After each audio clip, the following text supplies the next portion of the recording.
شروع اللہ کے نام سے جو بڑا مہربان نہایت رحم والا ہے۔ اے محمد صلی اللہ علیہ وآلہ وسلم، جو کپڑا لپیٹے پڑے ہو، اٹھو اور ہدایت کر دو اور اپنے پروردگار کی بڑائی کرو اور اپنے کپڑوں کو پاک رکھو اور ناپاکی سے دور رہو، اور اس نیت سے احسان نہ کرو کہ اس سے زیادہ کے طالب ہو، اور اپنے پروردگار کے لیے صبر کرو جب سور پھونکا جائے گا۔ وہ دن مشکل کا دن ہوگا، یعنی کافروں پر آسان نہ ہوگا۔ ہمیں اس شخص سے سمجھ لینے دو جس کو ہم نے اکیلا پیدا کیا اور مال کثیر دیا، اور ہر وقت اس کے پاس حاضر رہنے والے بیٹے دیے، اور ہر طرح کے سامان میں وسعت دی۔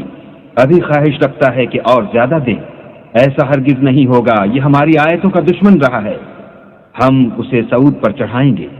اس نے فکر کیا اور تجویز کی، یہ مارا جائے، اس نے کیسی تجویز کی؟ پھر یہ مارا جائے، اس نے کیسی تجویز کی؟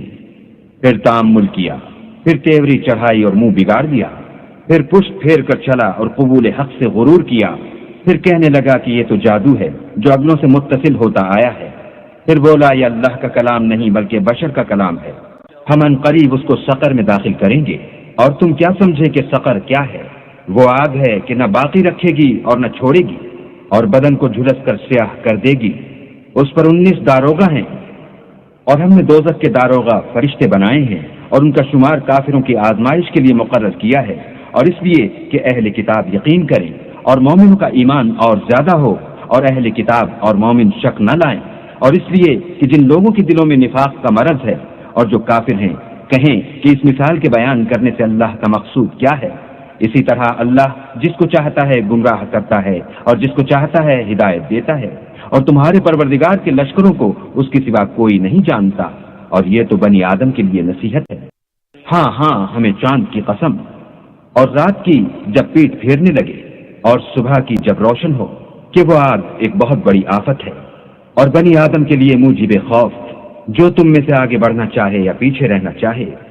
ہر شخص اپنے اعمال کے بدلے گرو ہے، مگر داہنی طرف والے نیک لوگ کہ وہ باغائے بہشت میں ہوں گے اور پوچھتے ہوں گے، یعنی آگ میں جلنے والے گناہ گاروں سے، کہ تم دوزخ میں کیوں پڑے؟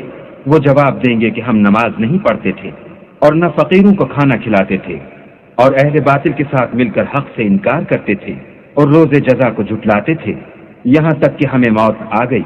تو اس حال میں سفارش کرنے والوں کی سفارش ان کے حق میں کچھ فائدہ نہ دے گی۔ ان کو کیا ہوا ہے کہ نصیحت سے روگرداں ہو رہے ہیں؟ گویا گدھے ہیں کہ بدک جاتے ہیں، یعنی شیر سے ڈر کر بھاگ جاتے ہیں۔ اصل یہ ہے کہ ان میں سے ہر شخص یہ چاہتا ہے کہ اس کے پاس کھلی ہوئی کتاب آئے۔ ایسا ہرگز نہیں ہوگا۔ حقیقت یہ ہے کہ ان کو آخرت کا خوف ہی نہیں، کچھ شک نہیں کہ یہ نصیحت ہے، تو جو چاہے اسے یاد رکھے، اور یاد بھی تبھی رکھیں گے جب اللہ چاہے، وہی ڈرانے کے لائق اور بخشش کا مالک ہے۔